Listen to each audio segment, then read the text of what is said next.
Hello and good morning. My name is Andrew Bastian. I'm the owner and chief instructor with Pikes Peak Tactical. I'm also a student with SDI and FTT 111 with Professor Benz. Today we're going to be going over our screw fastener lab. Let's get to it. Alright, first things first, we're going to go ahead and measure our aluminum block that we're going to be using just to make sure we know what it currently sits at. From here, as I turn it on, notice that it reads a number, so I'm going to go ahead and zero it out.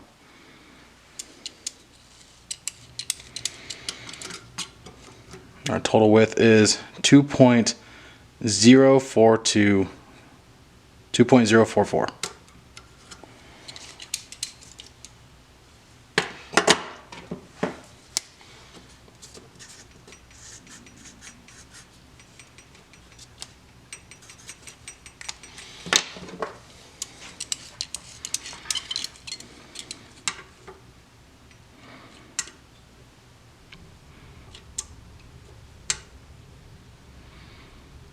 4.050.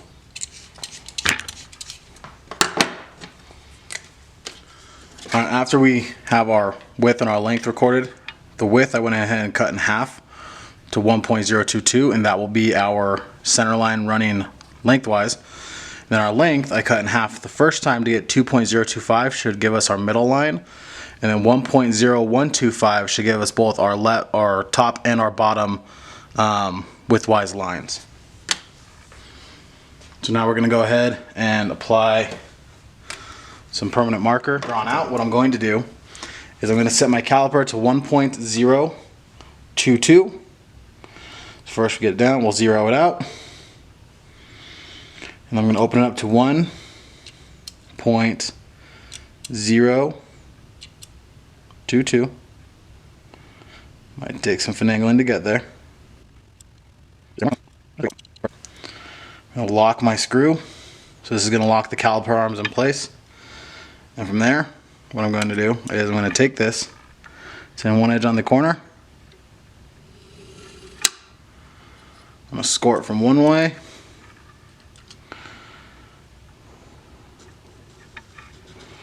Score it from the other way. Okay. Now I'm going to loosen my screw and I'm going to set my middle line to 2.025.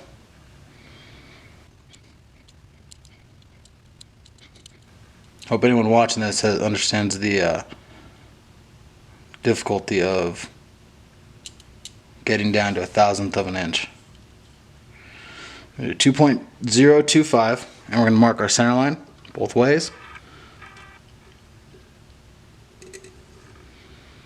Oh, that didn't really mark.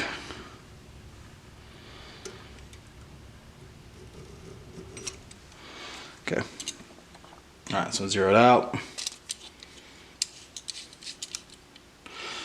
Alright, so our last line is going to be 1.0125.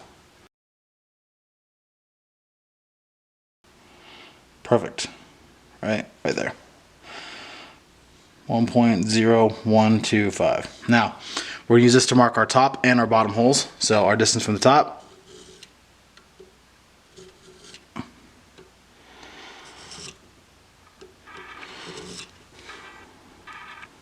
I'm going to have to mark this way because the camera tripod's in the way.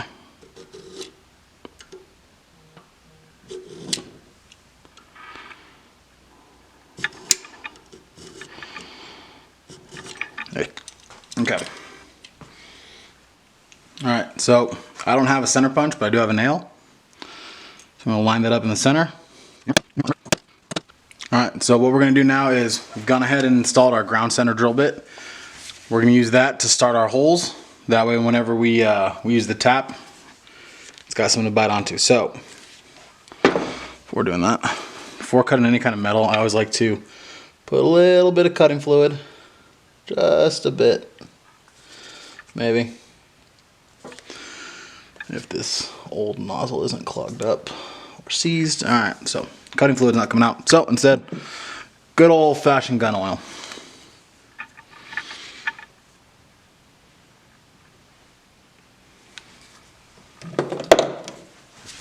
Alright. You just want to have something to help lubricate that bit so it doesn't heat up and bind. Alright, so find our center. Wipe it off.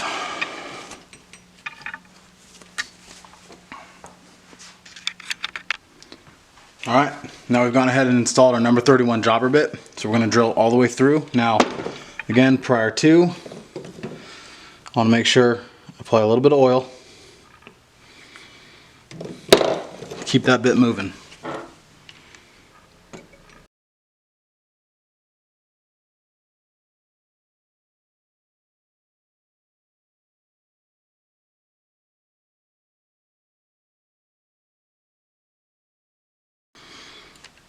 This is why I like using carbide bits. You don't have to apply nearly as much pressure to those in order to get them cleaned up. But we got it done. I might just use a carbide bit for the next part. Alright, we're now going to tap the holes. So again, first things first, apply a little bit of lube to it. And I prefer to use cutting fluid, but apparently my nozzle's all jacked up. So now using the tap provided, the 6x48. Trying to keep this as perpendicular as I can. I'll start it off. Every few rotations I like to back it out a little and then put it back in. This helps clean the threads.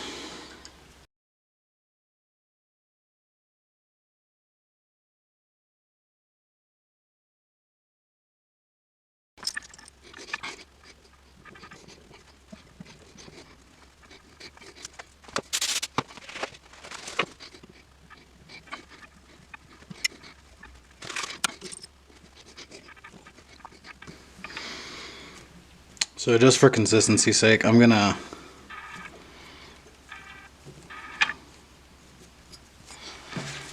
clean that out. I'm gonna retap this first one.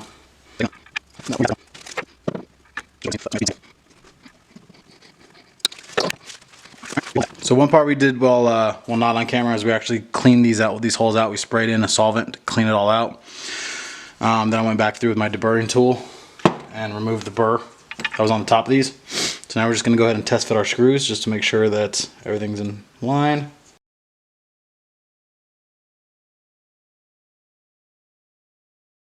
Tapped. The center one I'm not going to do because I'm going to use this as my cross thread anyway, so I'm going to retap that at the end. But this one, retap real quick.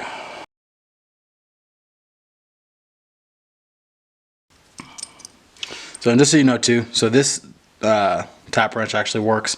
So it has these two angles, and this has a square bit or the square tip. I'm going to set it in there and just slowly line it up till it locks it in place. So that's how this works.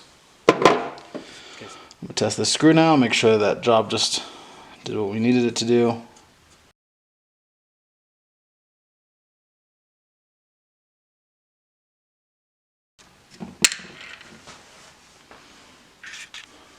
Alright, so with this screw firmly in place, what I'm going to do is get a bit that fits properly. Make sure I get it all the way in there. And then what I'm going to do is I'm going to get a bit that's too small, so it's significantly smaller, because we're going to purposely damage the screw. We're able to kind of damage the head on there. Alright, so now that we have a properly damaged screw head, what I'm going to do is I'm going to take a needle file. I'm going to slowly work that down.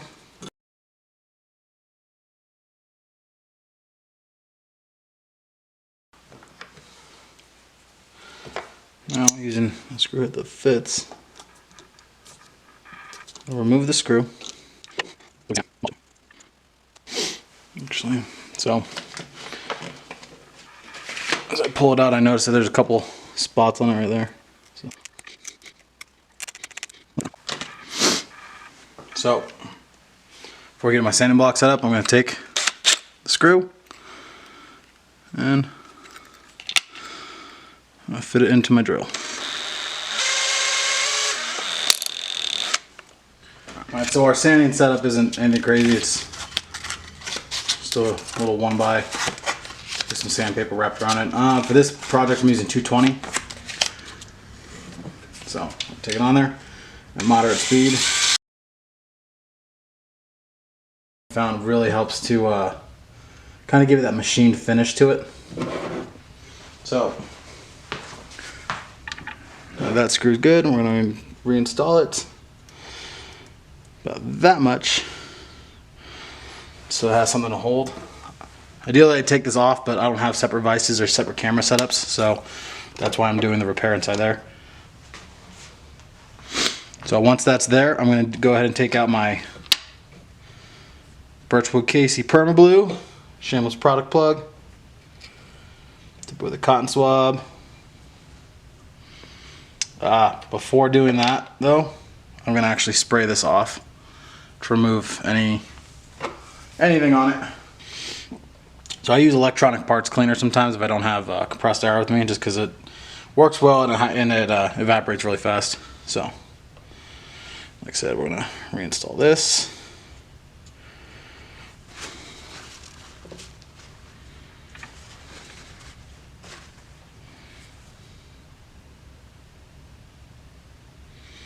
Apply some of our Permablue. We'll get the finish around it too.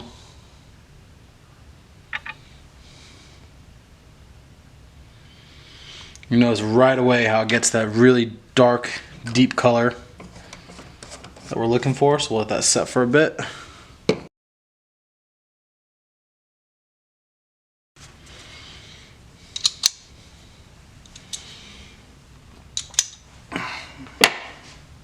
That one's done. Alright, so now we're going to start our second screw. So this one we're going to use as the cross thread. So what we're going to do is we're going to start at an angle.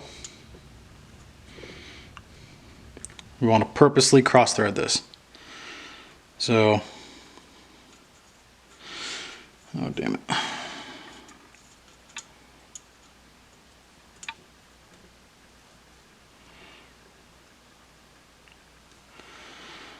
Alright, so it binds up right there.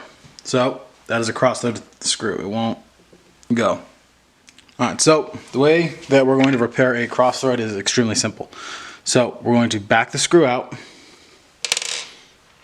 using our original tap, mind you, and a little bit of oil. A little bit of oil never hurt nobody. We're going to go ahead and put this tap back in. We're going to recut those threads.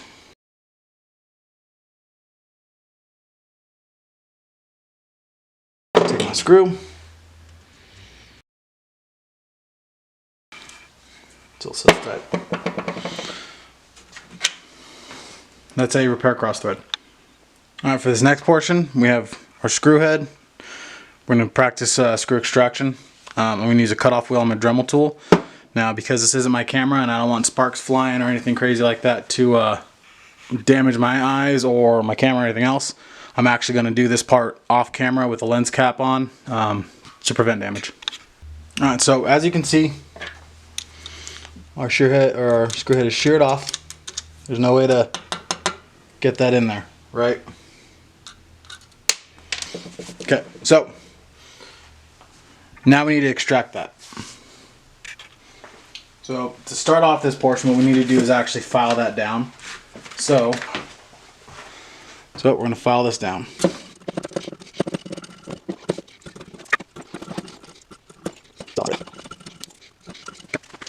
So we're going to use the same process that we used to basically do our first holes, right? I need my center bit, my nail and my hammer. Create a new dimple for it to go into.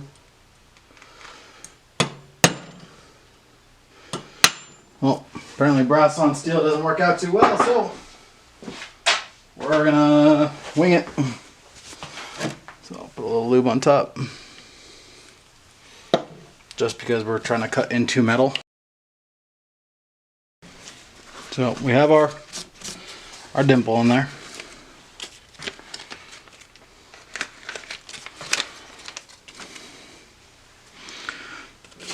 Okay, they come with a center punch that would have been really cool. I'm going to switch to our 5/16 jobber bit. So this isn't working because it is unscrewing from the bottom as I screw it through. Either due to the lube or whatever, but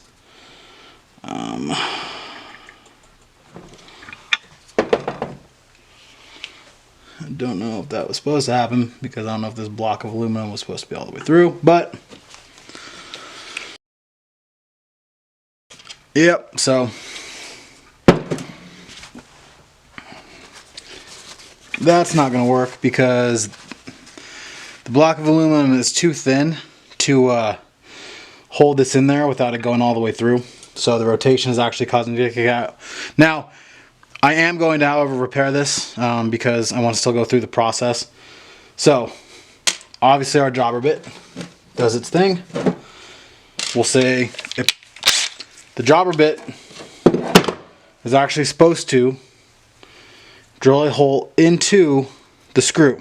Okay, notice the depth or the width. So it's actually supposed to go into the screw, pull it out. Now, once your jobber bit has made that hole, what you do is use your spiral fluid extractor. Let me pull that out real quick. So, once your spiral fluid extractor is ready, okay, so once you have your hole in your screw on the top, what happens is this will actually cut in and it goes into that hole that we just made with the jobber. Now, the idea with this is that when you go to back out the screw or back out the bit and put it in reverse, it actually binds in the metal and will cause this screw to rotate back out. That's the concept of that. After that's out, what we would do is put a little lubie. There you go. And I would recut my threads.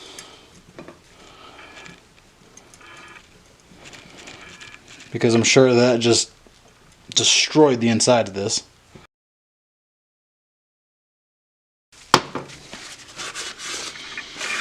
And then I clean up the surface area.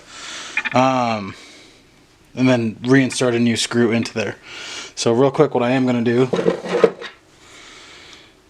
just to make sure I got that done correctly, I'm actually going to back this screw all the way out and I'm going to place it in here to make sure that my threads were cut properly. Ideally what you'll do afterwards, is go through, resize your threads, get a screw that fits, and then try again. So, that is our Fastener Repair Lab. Thank you.